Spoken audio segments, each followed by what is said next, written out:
Good morning mga katrop. So for today's video mga katrop, pupunta tayo ng may San Juan, Batangas. So mayroon tayong resorts doon na pupuntahan natin. So ang gagawin natin nito mga katrop dahil sobrang layo 'yon. So hindi na tayo na mag-video ng papunta doon. So ang gagawin natin kasi maglinis tayo doon. So ito yung guest natin na medyo matagal-tagal na, siguro mga 3 years o 2 years. So nag-update siya ngayon na pabalik na siya ng Pilipinas. So siyempre kasi bakasyon sa doon, sabi niya, pwede ba na puntahan nyo doon yung resorts niya doon sa may San Juan, Batangas, sa may seafront resorts. So ang gagawin natin doon mga trops, dahil hindi nga nalinisan, so malamang doon marami ng yon, damo. So kaya yon, so hindi na tayo mag-video na papunta doon mga trops. So para medyo mababa yung natin, video natin. So mag-video tayo pag doon na tayo na maglinis na tayo ng kung ano mga katrops, kung gaano ba talaga yun kadaming damo. Kasi ang pagkakalam ko matagal na mga katrops. Tara mga katrops! What's this video mga katrops? Ayan na mga katrops. So nandito na tayo ngayon sa Batangas. Yan. Binidyohan ko yan mga katrops, bago natin yan nilinisan. Tingnan mo naman yan mga katrops. So napaka kapal ng damo. So ang nangyari nito mga katrops, gagawa tayo, magko-costume tayo nito mga katrops. Dahil ang kapal talaga ng damo mga katrops. Tapos ang init pa kasi ayan, kasi nakarating tayo dito mga katrops ng 10 o'clock. So ayan mga katrops, tingnan mo mga katrops, umpisan ko na agad dahil dalawa tong bahay mga katrops, mayroon pa sa kabila. Ayan mga katrops, oh. Grabe. Paghila mo yan mga katrops, parang hihilain ka rin pabalik mga katrops. Ganon siya kakapal at saka yung mga niya mga trops, yung damo. So tanghali yan tapat na mga trops, kaya naka-costume tayo ng ganyan dahil ang sobrang init. Kasi tanghaling tapat yan mga trops, oh. Ayan, oh. Sabi, yan nga lang yan mga katrops, pero ang hirap na hilain yan mga katrops sa sobrang kapal niya. So tapos yan mga katrops, dali lang mga katrops, yan. Ayusin ko lang yung cam ko mga katrops. Yan yung attire natin ngayon mga katrops. Grabe yan, sobrang init.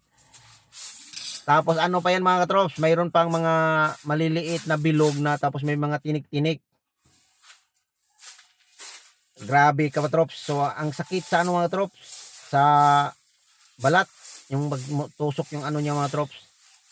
Ayun mga katrops, oh, grabe. So ito yung mga katrops na trabaho mga katrops na grabe. Hindi ka lang driver mga katrops, kasama to sa mag-guest natin to mga katrops, kaya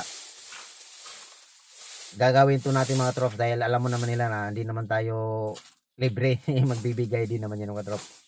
So ang usapan na yan mga katrops, so hindi lang ako nag-isa yan mga katrops, mayroon akong kasama, dalawa. So sila nandun pa sila mga katrops sa bahay. So naglinis din sila doon mga katrops. Ako naman habang wala pa sila, so ayan, tinira ko na mga trops. Ayusin ko camera ulit mga trops. Ayan. So ayan mga trops, so tinira ko na siya mga trops kasi nandun din sila naglinis din. So kumbaga kanya-kanya kami. So malamang mga trops, so mauna talaga silang matapos doon dahil walang init sa kanila doon sa taas. So ako naman, minsan nung papahinga ko mga katrops dahil ang sobra talagang init, nakakaano sa sa hininga.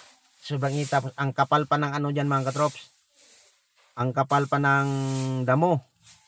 Ang hirap hilain mga katrops dahil pag hinihila mo yan talaga mga katrops, hihilain ka rin. Ayan mga katrops, oh. Grabe. Pag maipon yan mga katrops, hindi ka na makita dyan mga katrops. Takpan ka na dyan. Kalahati pala yung mga katrops, tapos alikabok. Ayan. Yung nadala ko mga katrops, yan yung damo na ang tawag nila doon, yung gumagapang. Pero yung naiwan dyan mga katrops, yan yung mga puno na ang hirap bunutin mga katrops kasi mga malaki na nga. Yan mga naiwan yan mga katrops, grabe. Sabi ko nga, dapat pala to sa sunod. Di na pa, ayan mga katrops, oh. Ang tigas yan mga katrops, oh. Yan. Ang tigas na yan mga katrops. So, kung nakikita mo yan dito banda sa may ano mga katrops, grabe, ang sobrang tigas yan mga katrops. Yan, yung hinawakan ko yan mga katrops, grabe. Ang ano yan mga katrops, yan, pinutol ko na mga katrops kasi hindi talaga madala-dala ng ano mga katrops. Hindi talaga madala pag hilahin mo sa sobrang ano niya, sa sobrang laki na. Kaya ang tigas ng mga katrops. So, grabe, ang hirap talaga mga katrops. Kahit may gloves ka mga katrops, hirap pa rin. Kaya siguro nga sa sobrang nga talaga ng ano, sa kapal ng ano niya, damo. Tapos ang init pa. So yun ang mangyari mga katrops, grabe. So ito mga katrops, matapos to mga katrops, dito lang na side kasi hinintuan namin, tumulong na yung kasama ko. Hindi din na natapos talaga. So kinabukasan mga katrops, mayroon pang isa dyan sa kabila. Ganyan din, pero hindi naman yun gaano talaga kaano, kakapal yung damo doon sa kabilang bahay.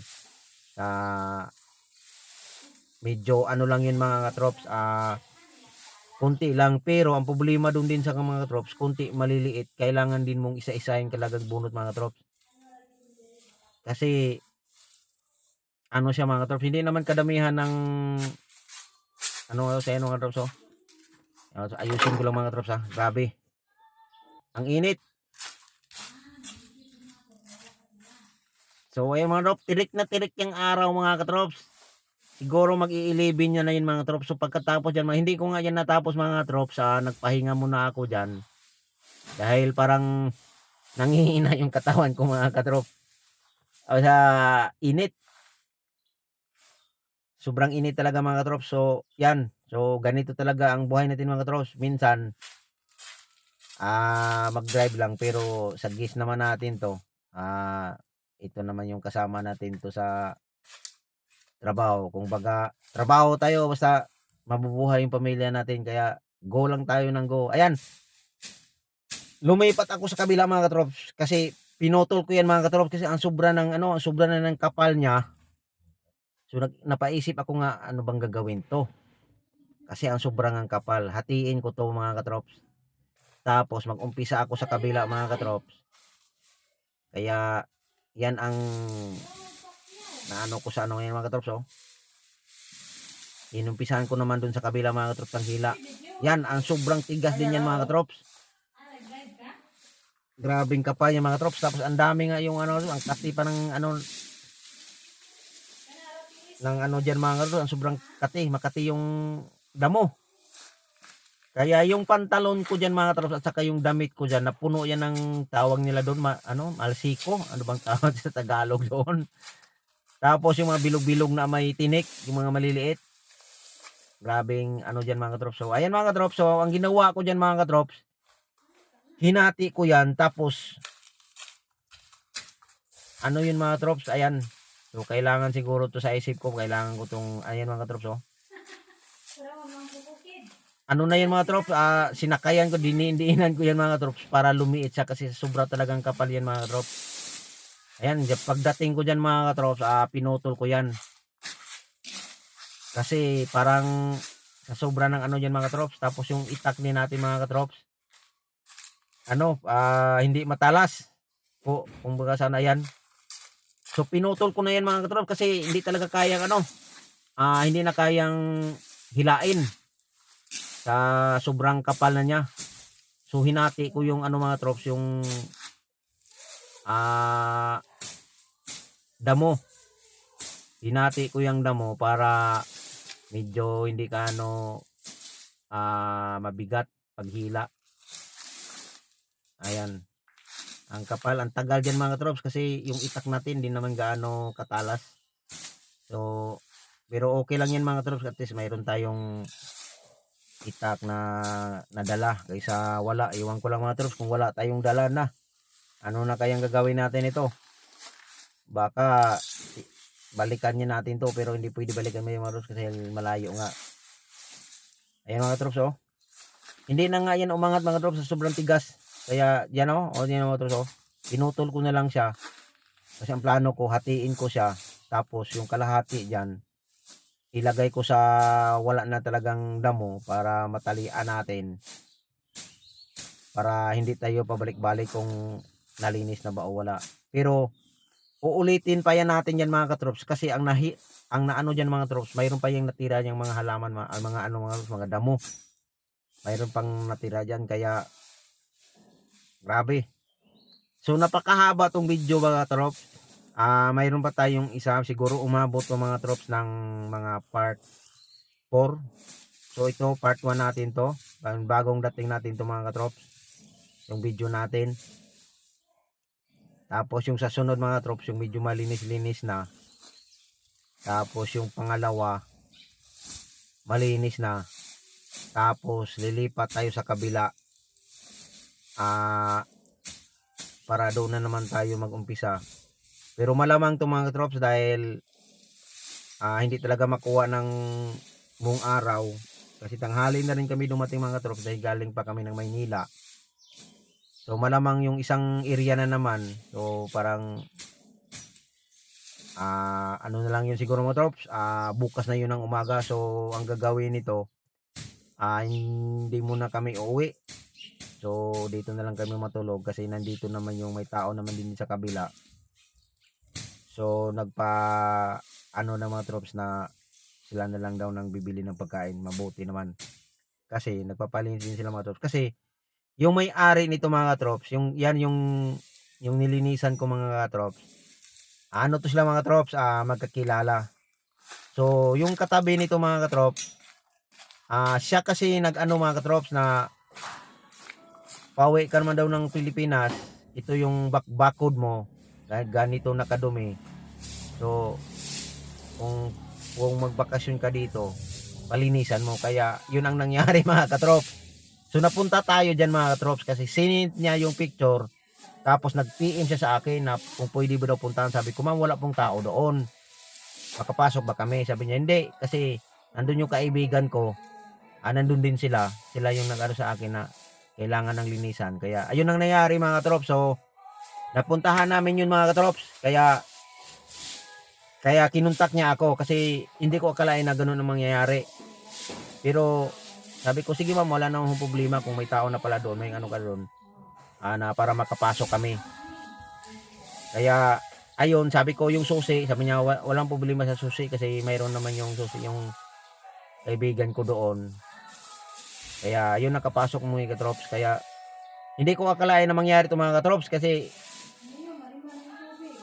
wala namang ano sa akin. Siguro kung nang dahil sa kaibigan niya, kaya ganun ang nangyari. Biglaan nagulat nga ako mga katrops. Buti na lang nakahanda ako ng costume. Mayroon tayong panglaban sa damo ng mga kati-kati. Yung mga dumidikit natin sa balat, yung masakit. Kaya medyo nakahanda tayo ngayon. Pero yung kasama natin mga katrops, dahil hindi nga sila plano na ganun ang makikita nila. So hindi sila nagdala ng ano mga trops, yung bantalon, yung mga panggamit sa yun nga, yung katulad sa akin na sinusuot ko. So hindi sila mabuti na lang mga trops at mga trops tinulungan nila ako kaya medyo napabilis ng gawa ko kasi nandyan sila, tinulungan niya. Abangan nyo mga katrops yung video na to kasi nakikita din yan sila mga to sa video dahil sa sunod na next video natin mga katrops, ipakikita natin yung kasama natin din na nanggaling sila sa loob ng bahay ng linis tapos tinulungan niya ako hanggang matapos. Tapos ganun ang ginawa namin mga trops, tulong-tulong na lang kami sa kung ano man ang dapat trabahuin dito sa pinupuntahan namin. Yan na lang ang ano namin mga trops. Kaya medyo madugong trabaho mga katrops. Maano mga trops, tawag nito bakbakan sa damuhan. Ang grabe ang kapal ng damo. Ayan mga trops, so kung nakikita nyo mga katrops, grabe. Tapos ang problema pa nito mga katrops, yung mag pick up ng basura dyan mga katrops, kailangan ilagay mo sa sako o kaya garbage bag. Ang hirap yan mga katrops kasi na sobrang kapal. Siguro kung isako-sako yan yung garbage yan mga katrops, umabot ng mga 15 o 20 na ano kasi maliit lang naman kasi yung garbage bag mga katrops. Tapos ang sobrang kapal yan mga katrops. inano ko na lang so inapak-apakan ko yan mga katrops para lumiit. Tapos tinali ko. Kaya nung dumating yung basura, sabi niya, "Sir, ilagay niyo yan sa garbage bag o kaya sako para makuha namin." So nakatali na ako diyan mga katrops na ang kapal, tinali ko lang ng straw. Tapos yan. So hindi pala pwede. Ang nangyari mga katrops, hinati-hati ko, pinalitan ko. Abangan nyo sa next video ko mga katrops. Thank you for watching mga katrops. Bye-bye!